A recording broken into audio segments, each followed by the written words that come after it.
This is the Aftermarket Radio Network.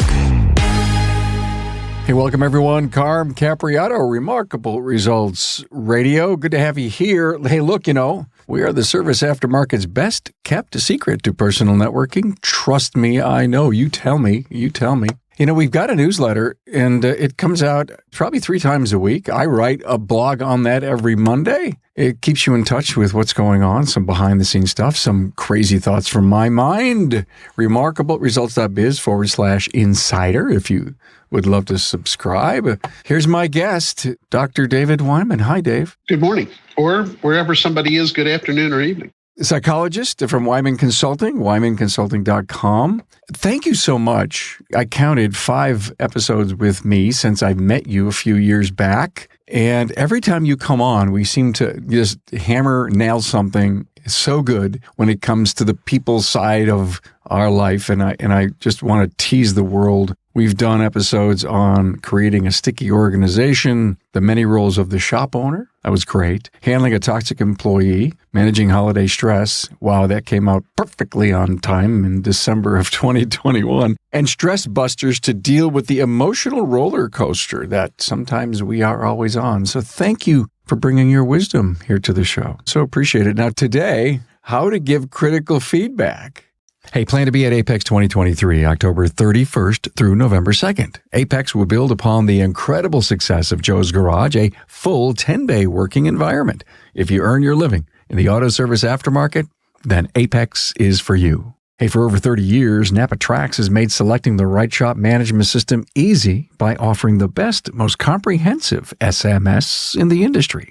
We'll prove to you that Trax is the single best shop management system in the business. Find Napa Trax on the web at napatracs.com. Here's the 3 things we're going to talk about today. Common mistakes for managers that managers make. What happens when people feel criticized? Ouch. And how to give effective critical feedback. So, my friend, take us down the path. As I was writing up the notes, I started having flashbacks to my father going over my report cards with me in high school. And I wish I had been able to share this with him then in terms of how to give critical feedback. Apparently, I wasn't all that awesome a student then. But this is, it's one of the things that people tend to do sort of by using their own instincts or best judgment. That's part of why things can sort of go sideways, because it's easier to kind of think of what we're going to say and say that than it is to understand the sort of the psychology of what it's like to hear and receive that. And that's where I think some of the kind of the sticky issues crop up. So I have made every mistake you mentioned. I have, as a receiver of that information, felt so hurt by some of the stuff, never even giving a chance to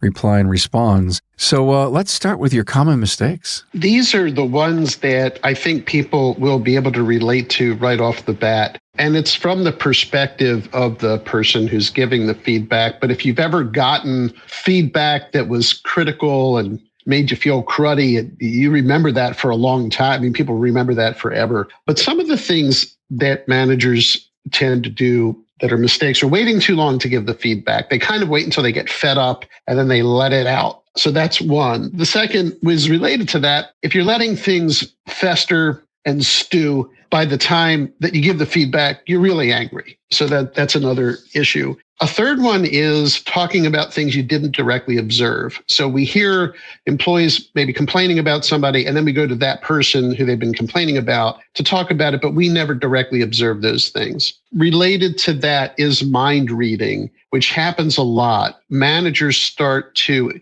interpret the behavior and analyze it. So, well, you were probably mad when you came in that day. I know things aren't going well at home, and you got to stop bringing that stuff into the shop. But we don't know that. We're projecting that onto the other person, or we're doing a little mind reading there.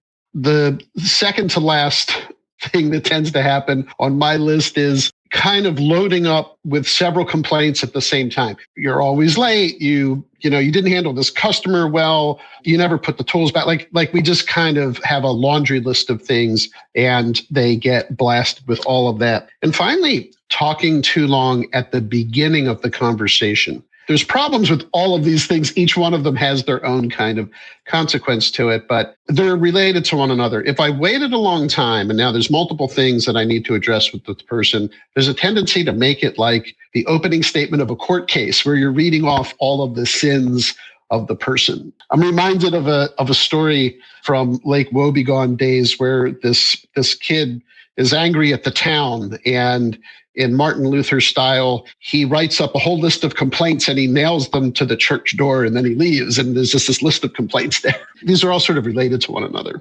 I'm with you, man. I've done it. And should I do it now? It really wasn't bad. Maybe they were having a bad day. So, okay, I'm not going to sit down with that individual. Maybe I should stop and look for a pattern. Now I found it happening once. I found it happening twice. And so I think I better sit down. And to your point, now I'm pent up. Now I'm realizing that, I've got to fix this issue. It's my responsibility. And I think that's one of the big things here is who in your organization is responsible for this kind of critical feedback. And if there's a culture of avoiding feedback, everybody colludes with one another not to address things with the person they involve. They'll tell everybody else, but they won't talk to that person about it. Yeah, I think we're all guilty for that. Did you see Bob do that? Yeah, I saw him. No one says, what are you going to do about it? It's just conversation. One more customer left after talking to Bob. Seemed to be in a house. He laid tracks on the way out of the parking lot. Isn't that funny? It's like, that's just Bob. The other thing is, related to this is, that's just, or the opposite of that is it'll get better on its own. We're not going to address it. We don't want to make it worse. When is the last time that somebody who had this sort of pattern of behavior just spontaneously stopped? That's not often because people tend to kind of behave in predictable ways in terms of patterns and things. It's worth the price of admission for this episode. They usually don't stop. So if you see something, unless it's lack of training, maybe, but if you did not provide direction at the time, and that is critical feedback, I get that, but they won't stop. I think that's the biggest point here. You've got to address it. And I would think that, hey, Bob, let me talk to you about, something that recently just happened here just a few moments ago. Maybe you're having a bad day, something going on. I mean, obviously, we'd love to get your tactics on how to give critical feedback. But I guess the point is we would have a whole better life, a better business, a better team if we didn't incubate these feedback. It's a lot better to do it, as you just mentioned, as close to the event as possible for positive feedback, too. You want to mention the positive thing as soon as you can so that they remember what it is and that it's fresh in the manager's mind and the person that they're talking to. On the positive side, you can share the emotional impact of that too. That was awesome when you did that for this customer because that's exactly how we want to show up to the public. That's exactly the kind of place we want to be. We want people to feel that way, and you did that. And even for the leader to explain how it felt to them made me realize that the values that we have here really do matter because you showed it. That took me 5 seconds to say. It's going to have a permanent impact on the employee because they carry that with them too. They carry the positive as well as the critical stuff with them. Let me stop and ask the great question of the sandwiching good news, bad news, good news. And so if I'm giving you a great compliment on something you just recently did, you just took care of a customer beyond exactly what our culture here in the company is. And maybe the person's waiting for the bad foot to drop because I gave you such a great compliment. Does that go on? Does that happen? I have a theory that the person who created the sandwich technique was joking and it just got out of hand. And people started doing it. It's bad for exactly the reason that you mentioned. First of all, it's super transparent. People can tell when a manager is giving them the throwaway compliment because now I'm going to tell you why I really think you suck. And then I'm going to tell you later that, but your shirt is always tucked in as the last piece of the sandwich. What you can start doing from a psychology perspective is what you described. People start getting conditioned that good news is always followed by bad news. And that's the core problem with the sandwich technique. What's interesting is it's easy and it's easy to do and it's easy to remember. Some managers will latch on to that as a way of giving feedback, but it's a terrible idea. It's just because people begin to associate good news and bad news. Well, he's telling me something, or he or she's telling me something good. Get to the point, the bad stuff. There's nothing like the feeling of getting great news, great direction from someone. I mean, it's almost like you elevate yourself. You never touch on the ground for maybe the next 5-10 minutes. Could be the whole day when you get a positive compliment and get direction. And, and I don't know if this is the proper time to say it. I remember getting a review, and it was one of those reviews in the company. My boss was the president, and I had a chance to fill out the identical review. So it was a peer review, if you will. And where he graded me on some things, I graded myself really high. There was a major gap because it's what he wanted and what was I giving, but he offered no grounds to find middle ground. And so, you get pretty upset when you don't get the kind of review from the boss that you expect. But you know what? He wasn't the boss inside of the building that I was at. He was not remote, but at a different place. And so he didn't have a lot of time to even pick up the phone and say, hey, fix this. I learned a lot from that, especially when you've got a scar and you carry that forward. And I'm just speaking to every shop owner out there. If you've ever been in that situation, remember what it feels like. You're also bringing up, aside from that really critical point, that feeling, there's no expiration date on that. It doesn't dissipate over time. That when there's a disconnect between how you view yourself and how a leader is viewing you, that all by itself is something to talk about. Hey, why do we see this so differently? And I often encourage managers, if they're giving feedback and the person doesn't see it that way, don't try to go top turnbuckle on them, as they used to say in wrestling, and just force them into submission. It's not a steel cage match, but try to learn, hey, why do we see this so differently? Like, my sense is that you get angry at customers when X happens.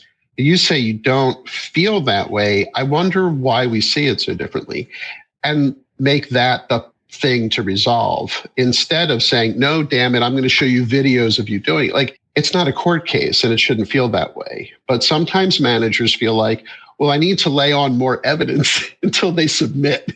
Okay, I yell at people, but they don't really believe that. So exploring that disconnect is important. And you were bringing up earlier, when you give feedback right away, you're helping create a feedback culture where there's more give and take. So it shouldn't get to the point where there's a review and the manager and the employees see things so differently. That shouldn't happen. That's diagnostic all by itself. Well, what happens with Dr. David and me, here's what happens. We get together, we've got these notes, we have this beautiful episode flow, and then Carm jumps in from the left and the right.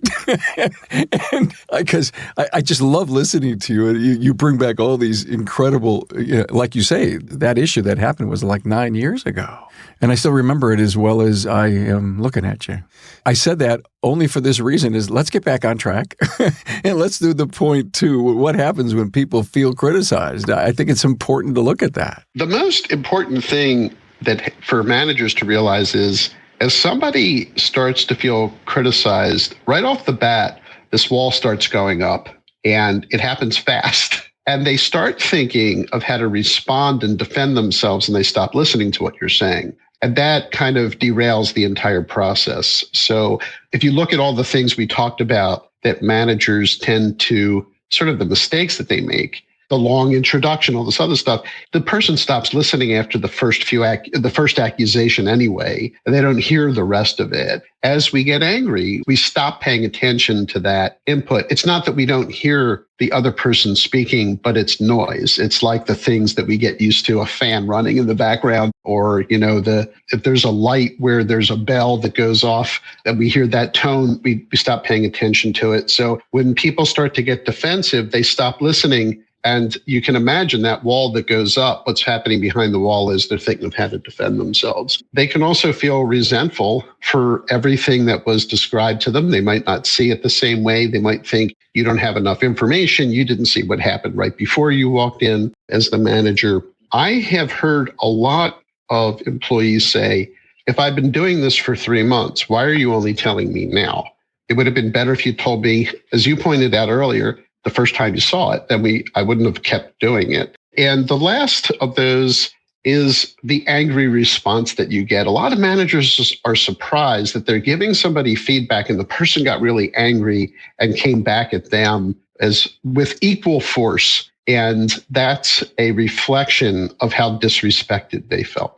I guess the way to prevent this, I'm thinking out loud here, Dr. David, is that we do this when it happens. Nothing gets pent up. Nothing gets built up. It becomes a conversation rather than it becomes an event. Without question. Yeah, 100%. Also, it's fresher in everyone's mind. That's why there's a statute of limitations in the law, because the further you are from the event happening, memories fade, people move on. They're not witnesses aren't there anymore. If you went to Apex 2022, then you realized the incredible commitment that Apex has to the service professional. Joe's Garage is your place with 10 working bays as you experienced real live working conditions. Also, the best tech companies from tools and repair to management software had their latest and greatest for you. You also attended technical and business management training with the industry's best and brightest. Now, work is underway to make next year's Apex 2023 have even more product demos, trending training, marketing, and social media support to help you grow your sales and profits. Remember, if you earn your living in the aftermarket, then Apex is the expo for you. Continue listening as we bring you the latest from Apex 2023. Save the date, October 31st through November 2nd, 2023. Let's face it, your shop management system is the single most important tool in your shop, period. NapaTrax was built from the ground up to make your business more profitable and efficient. We provide an extensive set of tools to increase and track profitability in real time. NapaTrax offers the industry's best post-sale support, hands down, and we train your people on site. Yep, on site. And we offer remote refresher training 10 times a week, and customer support is open 6 days a week. Give us a call, visit the website, or join our Facebook community today to learn more. We'll prove to you that Trax is the single best shop management system in the business. NapaTrax is always customized and tailored for you, whether you're a one-man shop or a large multi-bay or multi-location company. After all, it's your shop, so it's your choice. Visit us on the web at NapaTrax, that's NapaTracs.com. Okay, great setup for, the whole reason we're doing this episode is to how to give critical feedback. And we have solutions. Yes, and I can't wait for them because we need this stuff. The mindset to me is critical. If the mindset is correct, the tools are easier to use. If the mindset isn't correct, the tools don't work. And the mindset here is not to prosecute the person, but to be curious about what their reaction is to what we're telling them. Be curious about what their reaction is to the feedback. That mindset of curiosity creates an open loop. I'm going to tell them something, but I'm open to what they're saying too. People can pick up on that. People can tell when you are listening and when you're paying attention versus you're giving them critical feedback and you don't want to hear another word because you're just there to tell them all the damn things that they did wrong. The mindset has to be one of curiosity about what the person has to say, what their reaction is. Once you have that locked in, the rest is pretty easy. And it's a wonderful model from the Center for Creative Leadership, which is a wonderful organization, sort of a think tank and many other things related to leadership. They created something called the Situation Behavior Impact Model for giving feedback. And folks can look that up online and see what the CCL, Center for Creative Leadership, explains about it. But basically, it's boiling down your feedback, whether it can be used for positive feedback or critical feedback. But you mentioned the situation first. Generally, what was going on, what was happening there. When you were taking the keys from the customer, that's the situation. And they said they looked up the problem on Google. That's the situation. Taking the keys, person says something. The behavior, and I have to see the behavior. This isn't mind reading. This isn't, hey, Joe told me that Bob did this. It's something that I observed. You rolled your eyes when the customer said that. And they asked to talk to the manager.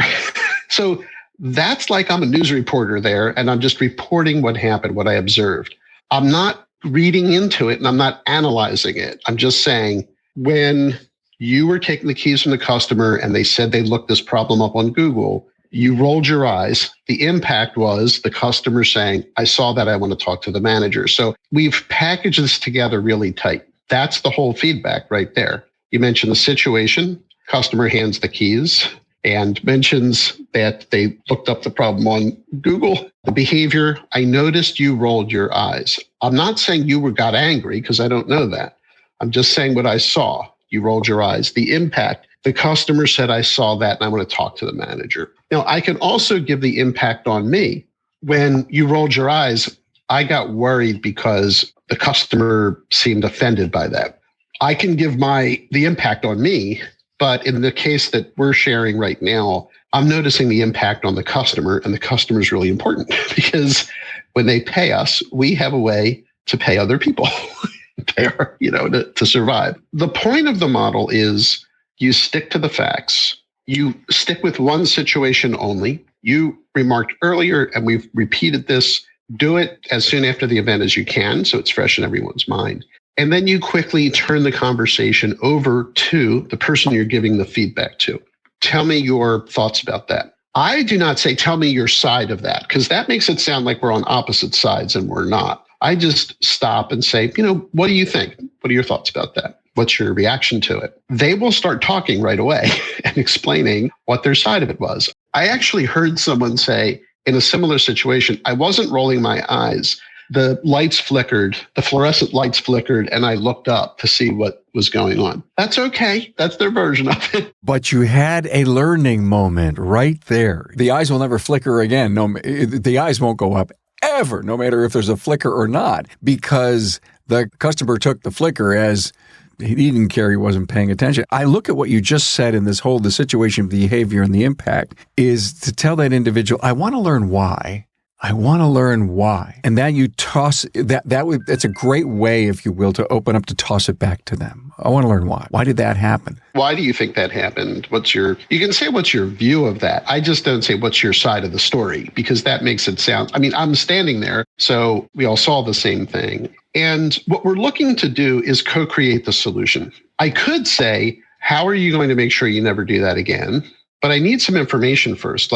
They say, if one more person tells me they looked it up on Google, I can't handle this anymore. It's super frustrating. I might say, what can we do to manage that in the future? What's the good response to that? But Dr. David, we as a company, I'm being a little creative here. We as a company have a process and a policy that says when that happens, you didn't say what our program is, what our policy is. And our policy is, let us be your Google. We're professions at this. We've got ASE certified technicians. We've been here for 30 years, ton of loyal customers, which of course we would love to have you as one. I get it. You want to Google. I go to Google for everything, but we are so baked into solutions and problems for safe and reliable vehicles. Let us be your Google. That's an excellent answer to that. And if the person knew it but didn't use it, we can at least inquire about that. Oh, do you remember how we talked in the quick training we did on this, how to respond to that? They might say, oh, damn it, I forgot that. Or they might say, well, I was about to say that, but then they asked to talk to the manager when they said that I rolled my eyes. We're not necessarily trying to linger too much on the past, because business doesn't take place in the past. Business takes place in the future and right now. We want to kind of have the conversation of, what can we do to make sure that we're responding that, like we handle that the way we talked about in the future? What do you want to do about that? How do you want to solve that? How do you want to recall that? So you also give advice, Dr. David, to keep your opening short. So you really want the conversation to be more on their side than your side? You want to turn it over as quickly as possible so that the wall doesn't have a chance to go up. And the recommendation there is to keep it to 3 sentences of 10 words or less. Some people write this out and they'll even try it out with a colleague before they say it. So this sounds like I'm spending a lot of time on this, but you know what? I'd rather spend the time up front and then have it go faster once we get into it than not spend the time up front and have these lingering issues that take 3 times as long to deal with on the back end if we don't do it right in the beginning. And so part of it, when I used to do this in seminars, this can sound a little complicated, but we would have the manager who was going to give the critical feedback write up what they wanted to say. And then if you and I were paired together working on this, I'd hand it to you to read it to me. So I have a chance to hear my own words. It's super powerful. And so you would say to me, David, customer came in yesterday, handed you the keys, said, I looked up this on Google, and you rolled your eyes, and they immediately saw that and said they want to talk to the manager. They felt disrespected. What's your thought about that? Now, I get a chance to hear it and see how am I reacting to that. And I might edit that a little bit based on that. But the bottom line is keeping it brief allows you to turn it over as soon as possible. And by the way, we're using an example here that it took me less than 30 seconds to say it. I've cut it down to the essence of it, the situation, the behavior, and the impact. And then what are your thoughts about that? It's great advice. What about body language, Dr. David? Well, you can tell, although managers tend to ignore it for some reason. We'll add that to the list at the top of things that can go wrong. But you can tell when somebody has stopped listening and they're just waiting to talk because for people who are watching this, somebody their mouth is open. They're waiting to say something. There can be a point where managers, in trying to control the conversation, ignore that and keep going. But if you're noticing the expression on the person's face, that's part of the communication. Interestingly, in studies of body language, we're the least aware of what's going on with our own face because we can't see it. The other person can. But noting that, there's ways to note that and observe that. Hey, it looks like, I noticed you're kind of shaking your head while I'm explaining what happened. What's going on? What are you thinking about? And this should always be done in private? Mm-hmm. Without question. And that's how we would want that delivered to us. The point that you made earlier that's now coming back to me is even more powerful is a lot of times when we're giving feedback, we're not putting ourselves in the shoes of the person who's receiving it. The exercise I mentioned is one way to get into that, but you brought up a point, which is remember the last time that happened to you where you felt really shocked or upset or angry about the feedback that you got. That returns the person psychologically to that very moment where they got that critical feedback. And I would be surprised if it wasn't more than 8 years before. Maybe it was 18 years before. Maybe it was something somebody criticized them for when they were a kid, when they were playing sports or in school, and a teacher said, you're never going to get this. That happened to me in 5th grade. See how I remember? It hangs around. Just a few years ago. I've told the story before on a podcast before. Math teacher, 5th grade, says, your parents are going to be very, very upset. You're never going to take over the family business if you don't get this math thing.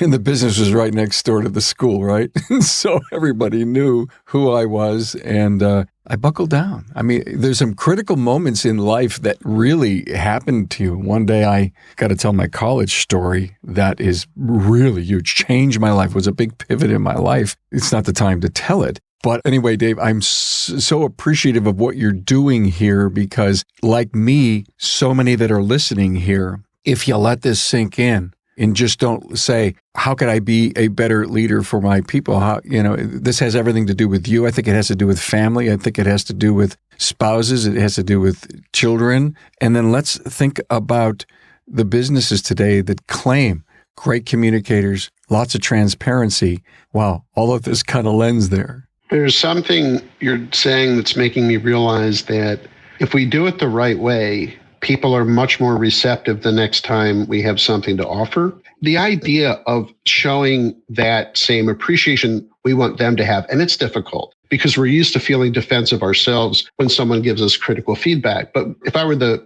shop manager and someone came up to me and said, I noticed that when one customer was waiting, you were on the phone talking to somebody and you were criticizing another customer. And I could sort of see the customer who was standing there live kind of look down. I would want to know that I had done that as the owner, that I wasn't living up to my own values. But who's going to tell me? Because information has a hard time going uphill like water, right? It's like but if I've created a culture of feedback, I should say to that person who told me that, wow, I did not realize that. I really appreciate you bringing that up. And the next time, I think I'm going to look around before I say something because I didn't notice they were there, honestly. They came out of the bathroom and I didn't see them there. So there's an example of shop owner or manager getting feedback from an employee and responding with appreciation for it and even explaining a little bit more about why it happened. I didn't see them there. I'm really glad you brought that up. I'm going to look around more before I start talking on the phone.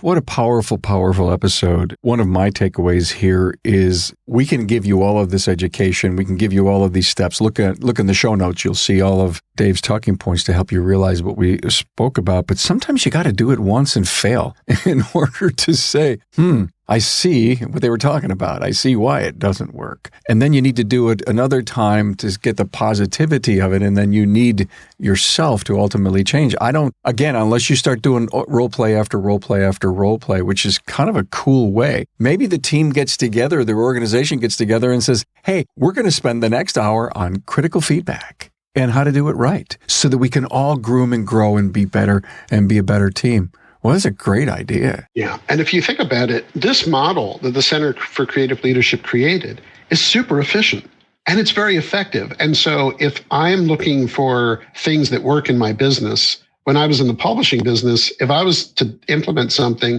I had two rules. It had to be effective and it had to be efficient. It couldn't be just one because then you get, there's an old joke. The good news is we're making great time. The bad news is we're lost. So there's that's efficient, but not effective. I want both in my business because that's when we start to optimize more of our time and we get better faster. So this is a no lose, and the practice of it is important. And you're right. We're not always going to get it right. We're going to wind up loading more than one problem into our opening statement. We're going to wind up talking too long. But the goal is to get better at it, not to be perfect at the first time. What an incredible episode. Thank you so much, Dr. David Weiman, Weiman Consulting, a psychologist at weimanconsulting.com. Our 6th episode together. He has brought so much incredible knowledge. Would you come back again sometime? Would love to. Always a great conversation. And by the way, Dr. David's stuff is so good that in our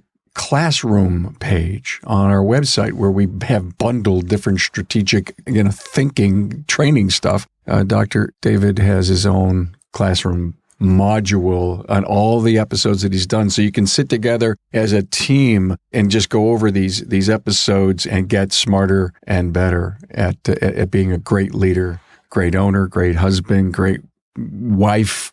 Anyway, have a super great weekend, man. Thank you. You too. It was great being with you. Thanks for being on board to listen and learn from the premier automotive aftermarket podcast. Until next time.